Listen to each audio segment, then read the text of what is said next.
할렐루야, 반갑습니다. 바이블 스토리 산책 방송, 오늘 데살로니가 후서 2장 가도록 하겠습니다. 밖에 창밖에 보면요, 거미줄이 쳐져 있거든요. 거미줄. 밤새 거미가 내려와서 나무 가지를 중심으로 해서 거미줄을 쳐놨는데 거기에 이쁜 나비가 걸려들었습니다. 빠져나가려고 무진장 길을 쓰고 날개짓을 하지만 빠져나가기가 쉽지 않은가 봅니다. 자, 우리가 신앙생활을 하다 보면 성도님들이 혹은 목회자들이 이러한 현상에 빠질 때가 있습니다. 자칫 잘못하면 거짓된 유혹, 가르침, 그리고 잘못된 논리에 휩싸이게 됩니다. 빠져나오고 싶은데 빠져나오기가 쉽지 않는 상황이 종종 오게 되죠. 그래서 우리는 깨어 있어야 되는 거예요. 주님 앞에 깨어 있지 않고 그것도 바른 진리에 깨어 있지 않으면 언제든지 사단의 밥이 될 수가 있다라는 겁니다. 오늘 데살로니가 교회도 거짓된 가르침을 가지고 거짓된 구원론과 정말론을 가지고 들어오는 그런 사람들이 있었고 그 사람들에게 잘못 걸려드는 성도들이 있었다라는 거예요. 그것이 2장의 내용입니다. 자, 2장 보실까요? 2장에 보시면, 자, 2장 1절부터 보시면, 우리 주 예수 그리스도의 강림하심과 우리가 그 앞에 모임에 관하여, 이 모임에 관하여 라는 것은 예배를 중심으로 교회의 성도들 간의 교제와 또 교류의 시간에 대해서 얘기를 하는 거죠. 영어로나 또는 말로나 또는 우리가 받았다는 편지로나 주의 날이 이르렀다고 해서 쉽게 마음이 흔들리거나 두려워하거나 하지 말아야 한다는 것이라. 이 말을 역으로 보면은 데살로니가 교회의 예배를 비롯한 성도들 간의 모임 가운데서 정말 그러니까 주님의 날이 가까이 왔다 라는 토론이 일어났다라는 거죠. 거기에 대해서 잘못된 마음으로 흔들 때에 거기에 흔들리지 말아라. 그러면서 바울이 경고하기를 이렇게 말합니다. 누가 어떻게 하여도 너희가 미혹되지 말라. 먼저 배교하는 일이 있고 저 불법의 사람 곧 멸망의 아들이 나타나기 전에는 그날이 이르지 아니하리니.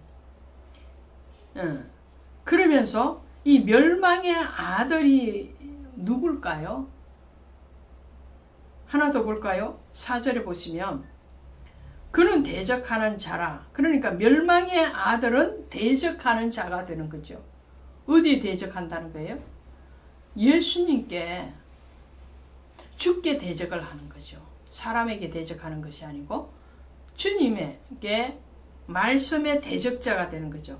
신이라고 불리는 모든 것과 숭배함을 받는 것에 대항하여 그 위에 자기를 높이고 하나님의 성전에 앉아 자기를 하나님이라고 내세우느니라. 그러니까 멸망의 아들은요, 예수님께 대항하는 자, 대적하는 자이고요. 그리고 진리를 왜곡하는 자이고요. 그리고 하나님보다도 주님보다도 자기가 더 높여서 내가 바로 하나님이다 라고 하는 사람이에요. 그리고 대적하고 진리를 왜곡할 때는 그에게 참 진리가 아니지만 기독교에 대해서, 말씀에 대해서, 예수에 대해서 모르는 자냐? 아니에요. 이사야서에 가면 타락한 천사가 나오잖아요. 그 저계명성이라고 그러거든요. 이사야서 14장 14절에 가시면 이렇게 되어 있어요. 14장 14절 가시면 제가 찾아서 읽어드리도록 합니다. 14절에 가시면 이렇게 가장 높은 구름에 올라가 지극히 높은 이와 같아지리라 하는도다. 그러나 이제 내가 소울 곧 구덩이 맨 밑에 떨어짐을 당하리로다. 이 자가 누구냐면 아침의 아들 계명성이거든요. 그러니까 내가 하늘에 올라 하나님의 뭇별 위에 내 자리를 높이리라 그랬어요. 이 사단이고 루시퍼예요. 그런데 처음부터 사단은 아니었어요. 처음부터 사단이었던 것이 아니고 처음부터 악한 영에 사로잡힌 자가 아니었어요. 그러나 그 속에 교만이 들어갔을 때 천사의 자리에서 교만이 들어갔을 때에 악령이 되는 거예요.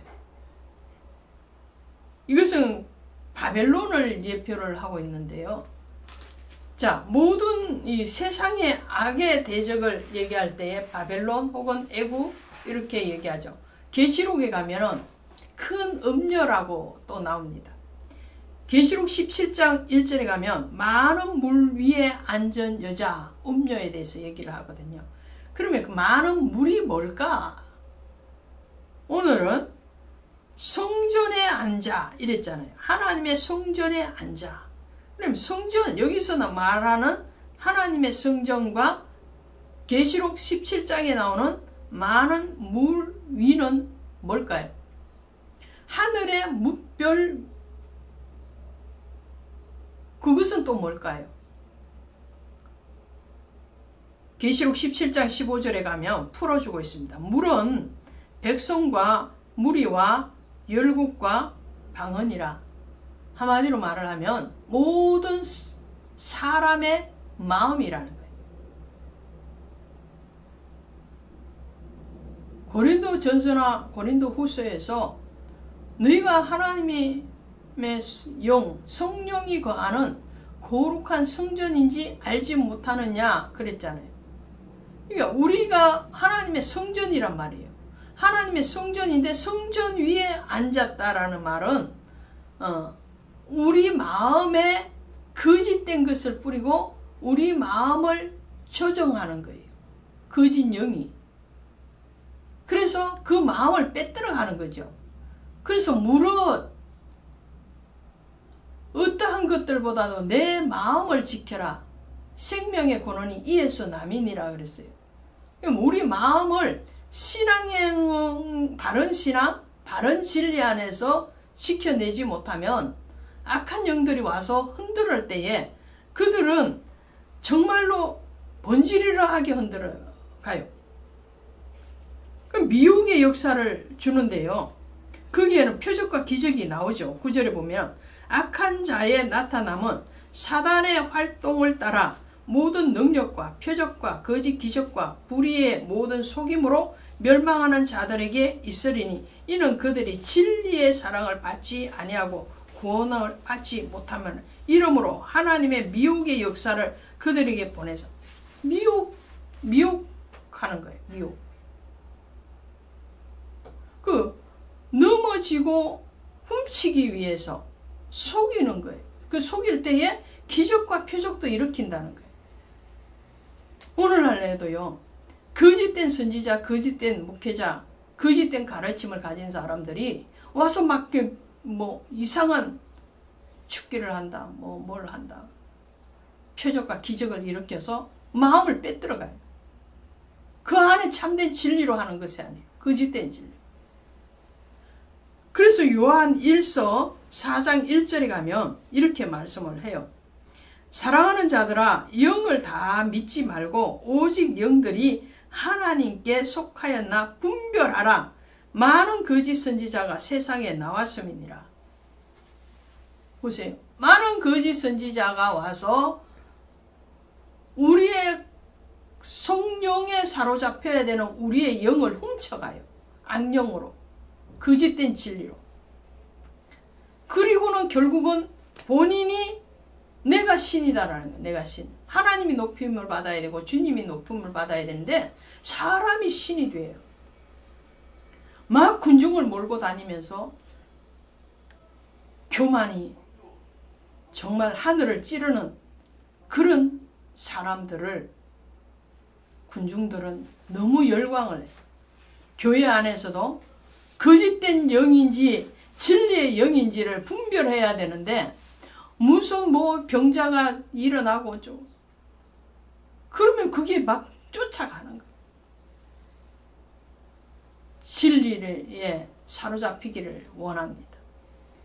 잘못된 가르침, 표적과 기사를 쫓아가고 대중의 군중의 무리에 휩쓸려 가면 어느 순간에 거미줄에 사로잡힌 나비와 같은 신세가 되듯이 우리의 생명이 올무에 사로잡혀서 지옥구덩으로 끌려갈 수도 있다라는 것을 생각을 하시고 주님께 물으십시오. 사람에게 가서 점쟁이에게 묻듯이 예언받는다, 뭐한다 하지 마시고 말씀 안에 사로잡히십시오. 주님 앞에 물으세요. 목회자가 되어서 수십 년 신앙생활을 하는 성도가 되어서 어떻게 점쟁이에게 점을 치듯이 그렇게 가서 은사를 쫓아다니고 거기에 빠져서 또 호주적거리고 무당집을 보십시오. 무당집에서 남의 점을 봐주는 사람들이 자신은 찌그러진 집에서 천막에서 사는 거 왜 그럴까요?